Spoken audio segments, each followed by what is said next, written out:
800. Just kind of tell us about how you felt about that race. Oh, it was a good race. I mean, again, coming into this competition and having been here last year, it's just like, man, this is some of the best competition in the country, and I knew it was going to be a tough race today, and I just talked about it with my coach and prayed about it, and just went out there and knew I was just going to have to do my best, and I feel like I was able to give that, so I'm just super grateful for that today. Did it feel like a tough race for you today? It was tough, yeah. I mean, negative split that last one, I was feeling it for sure, but that's what made it a good race, and that's what made it fun. You were showing some emotion coming across the line. Can you kind of just talk to us a little bit about what you were feeling in that moment? For sure, yeah. Last year, I just had a really unfortunate race, and I wasn't able to make it. I just felt like I left a lot out there, and being able to come back this year and just make it to the final. I mean, like I'm just, I don't even know. Lots of words. What's the season been like for you dealing with the attention that comes with running so fast?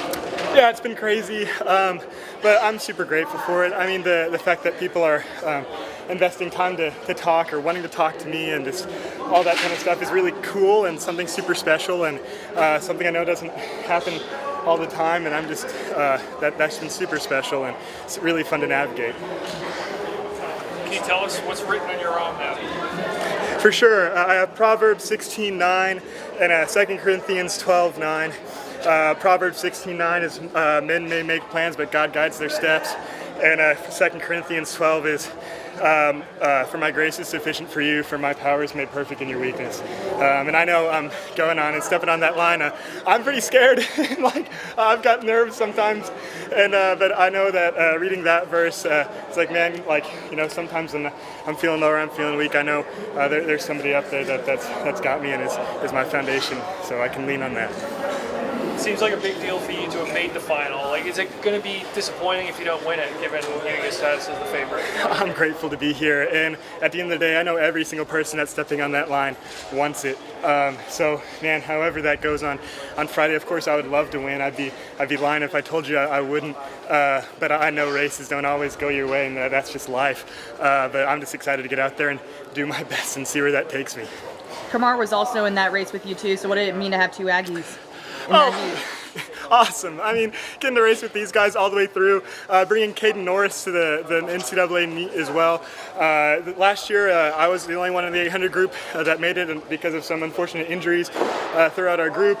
And so this year, being able to bring all three of my guys, we're back there waiting to step on the line, and we're able to come together in a little group huddle and pep talk each other and say a little prayer before the race, and it just meant so much to have my brothers there alongside me and a brother there in the race with me. Why do you think you made this breakthrough this season? That's a great question. I think it could be a number of things. I mean, the grace of God is a huge one.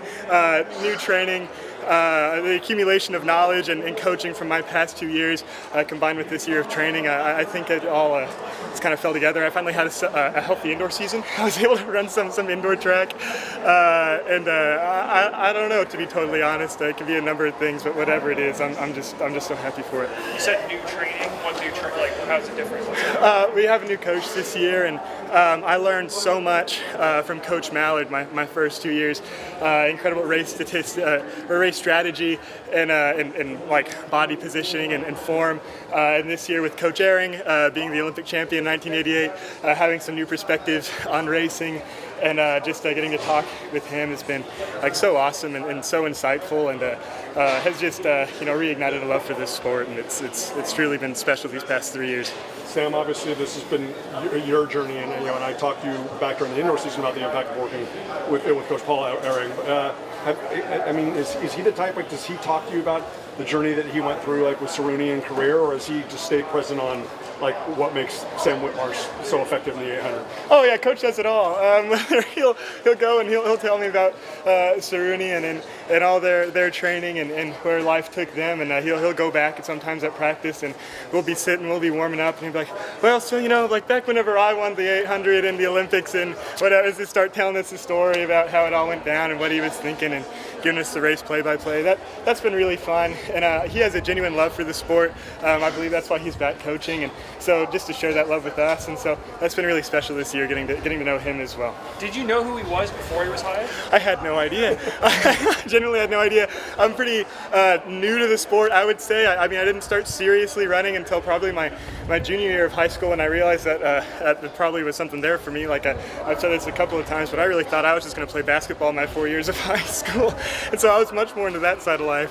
And then running has been such a whirlwind these past couple of years. I've been slowly getting in more and more into it, but I had no idea who Coach Ehring was before. And then my dad saw that we got a new coach, and he's like, "Oh, Sam, like, come watch this YouTube video." I'm like, "Oh, what is it? It's your coach." I'm like, "What do you mean it's my coach? It's the 1988 Olympic Games." I'm sitting there like, "Oh my gosh, this is crazy."